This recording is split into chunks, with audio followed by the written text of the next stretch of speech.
Assalamualaikum anak-anak. Berjumpa kembali dengan Ibu Guru dalam pelajaran IPS. Semoga kalian dalam keadaan sehat ya. Pada pertemuan kali ini kita akan membahas materi tentang permintaan, penawaran, dan harga.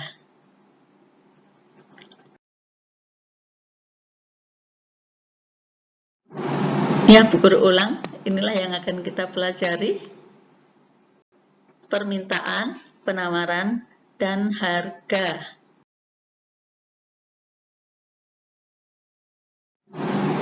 Seperti telah kita ketahui bahwa manusia itu adalah sebagai makhluk ekonomi atau homo economicus. Artinya bahwa manusia selalu berusaha untuk memenuhi kebutuhan hidupnya serta mempertahankan kehidupannya.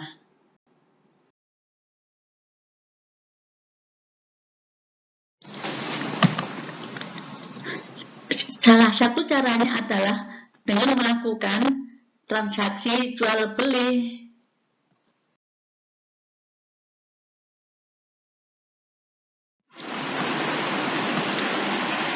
Dalam proses jual beli terdapat permintaan, penawaran, dan harga keseimbangan, di mana kesemuanya itu akan saling mempengaruhi satu sama lain.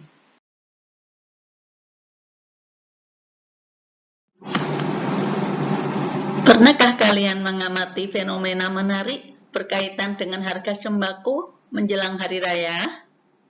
Ya, ketika menjelang hari raya, harga-harga sembako akan melonjak tinggi.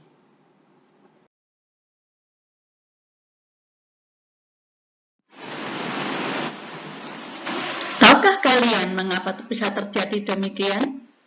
Salah satu faktor penyebabnya adalah tingginya tingkat permintaan masyarakat terhadap sembako. Berdasarkan hal tersebut, dapat kita ketahui bahwa permintaan dapat mempengaruhi harga.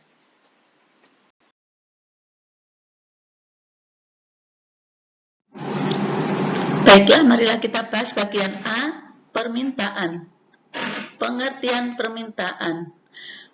Permintaan adalah sejumlah barang dan jasa yang diinginkan untuk dibeli, untuk memenuhi kebutuhan pada tingkatan harga dan waktu tertentu di pasar. Permintaan akan barang dan jasa antara masing-masing orang tidaklah sama, karena masing-masing memiliki kemampuan yang berbeda-beda.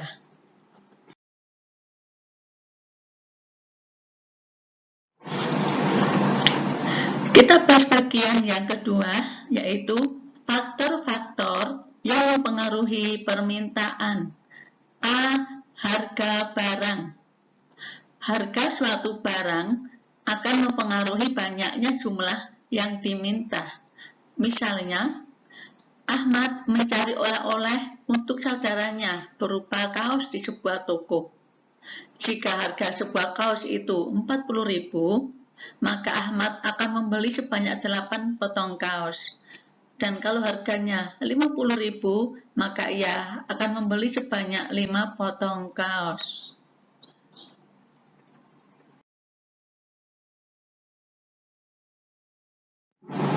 B. Pendapatan masyarakat. Tingkat pendapatan atau penghasilan masyarakat sangat menentukan tinggi rendahnya permintaan akan barang dan jasa. Makin tinggi pendapatan seseorang, maka makin besar daya beli yang ia miliki. Akibatnya, permintaan akan barang dan jasa pun meningkat. Sebaliknya, orang yang berpenghasilan rendah, daya belinya pun rendah. Akibatnya, permintaan terhadap barang dan jasa menurun.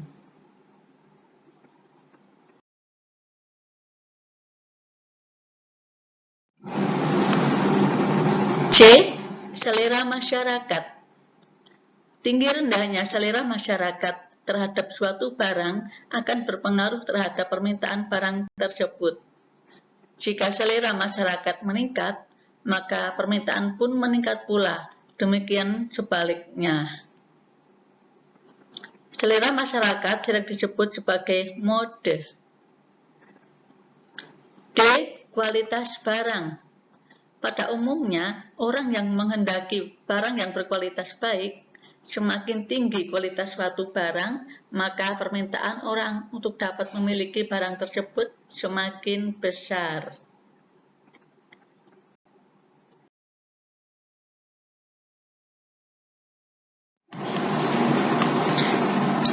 Harga barang lain.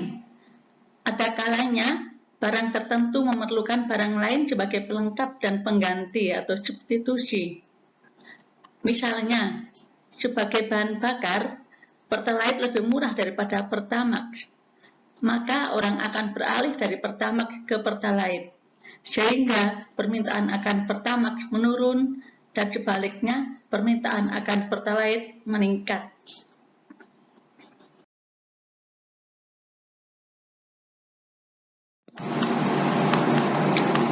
Jumlah penduduk. Semakin besar jumlah penduduk, maka permintaan terhadap suatu barang dan jasa akan meningkat pula. Contohnya, misalnya keluarga yang semula hanya terdiri dari suami istri, kemudian memiliki anak, maka kebutuhan akan bahan pangan pun akan mengalami peningkatan.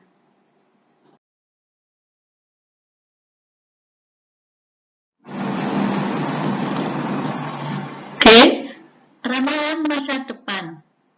Misalnya, pada saat pemerintah mengumumkan akan terjadi kenaikan BBM, maka sebelum hari penetapan kenaikan tersebut, masyarakat berbondong-bondong membeli BBM hingga terjadi antrian yang sangat panjang.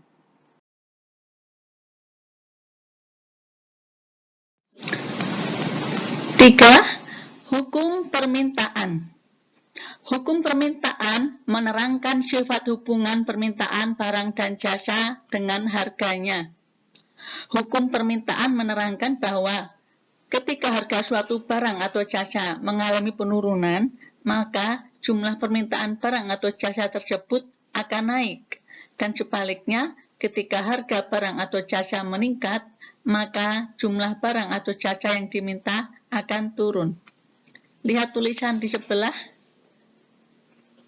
Jika harga turun, maka permintaan naik. Jika harga naik, maka permintaan turun.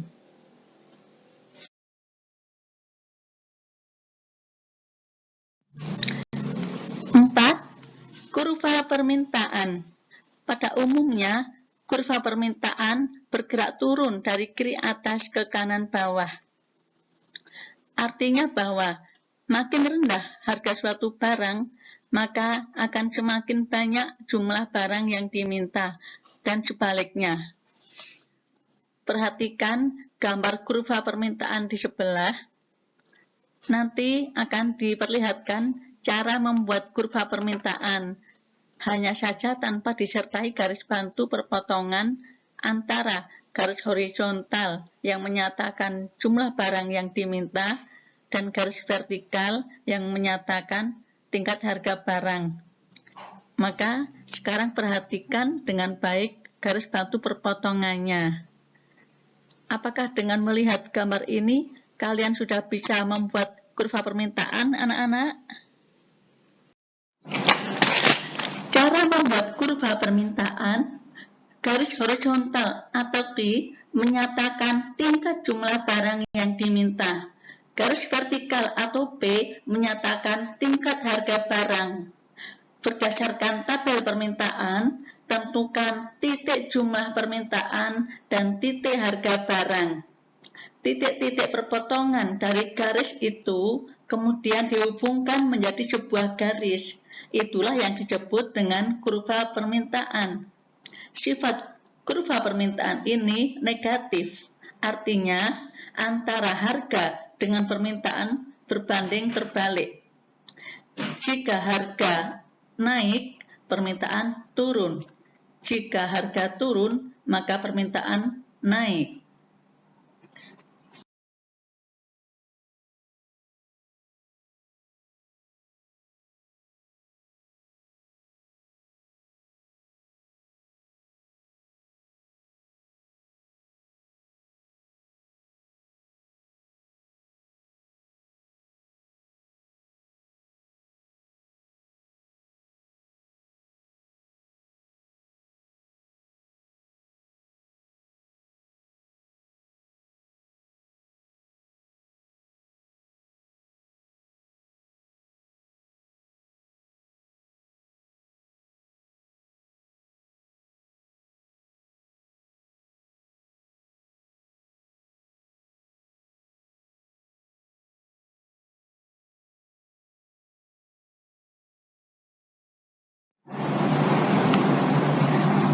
2. Faktor-faktor yang mempengaruhi penawaran meliputi A. Biaya produksi.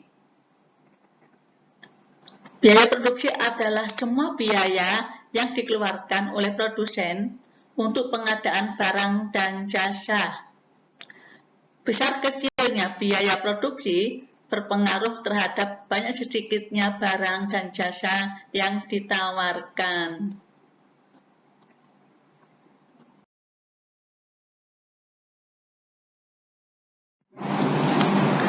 Kemudian yang B, tingkat teknologi. Kegiatan produksi yang hanya mengandalkan tenaga manusia menghasilkan barang yang jumlahnya terbatas, sehingga barang dan jasa yang ditawarkan juga sedikit atau terbatas jumlahnya. Sedangkan kegiatan produksi yang menggunakan tenaga mesin dapat menghasilkan barang dalam jumlah besar, sehingga barang dan jasa yang ditawarkan bisa banyak.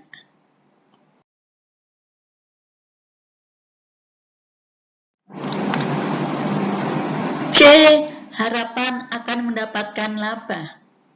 Dengan harapan memperoleh keuntungan atau laba yang banyak, maka produsen berlomba untuk meningkatkan produksi, serta memperluas dan mengembangkan usahanya guna memperoleh keuntungan yang besar.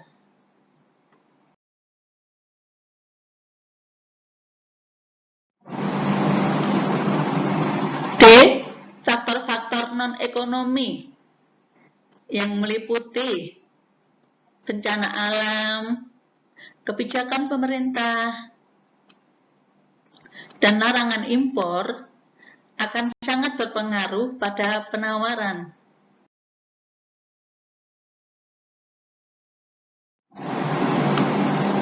Bagian yang ketiga, hukum penawaran. Jika harga yang ditawarkan naik, maka jumlah barang yang ditawarkan pun akan bertambah, dan sebaliknya, jika harga barang turun, maka jumlah barang yang ditawarkan pun akan berkurang. Perhatikan pada tulisan sebelah, harga naik, maka penawaran akan naik. Harga turun, maka penawaran akan turun.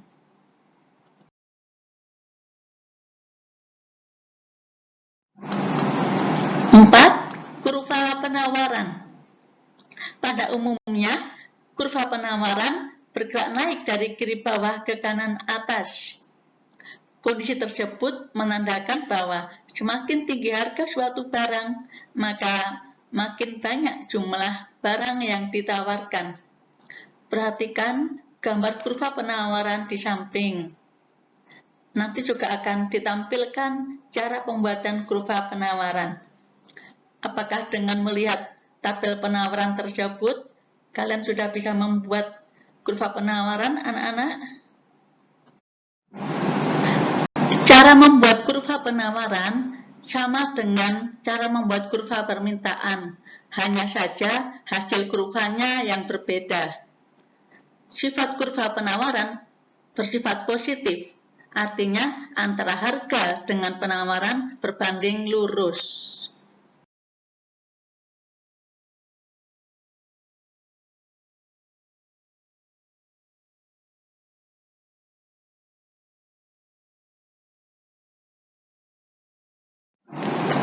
Selanjutnya kita bahas bagian C, harga keseimbangan.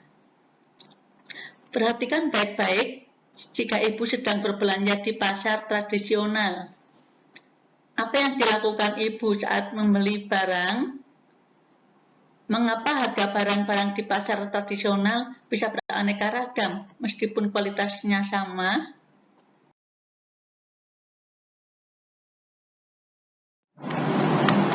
Berbelanja di pasar tradisional memerlukan keahlian tersendiri, khususnya dalam hal melakukan tawar-menawar.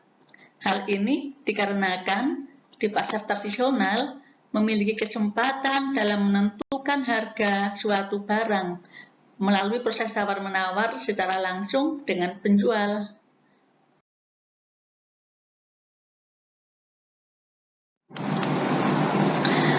Dari proses tawar-menawar tersebut nampak adanya kesepakatan di mana pembeli berusaha meningkatkan harga tawaran dan penjual berusaha menurunkan harga dari tawaran semula, sehingga akhirnya ditemukan titik temu harga tertentu sebagai hasil kesepakatan penjual dan pembeli.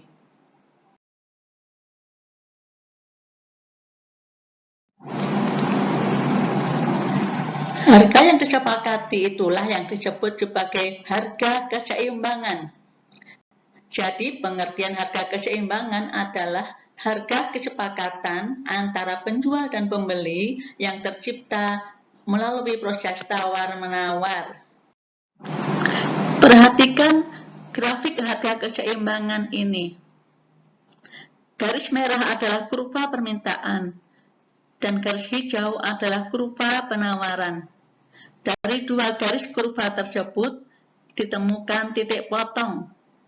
Titik potongnya terjadi pada jumlah 50 dengan harga 400. Itu artinya harga keseimbangan terjadi saat jumlah penawaran dan jumlah permintaan pada jumlah yang sama, yaitu 50 dan harga 400.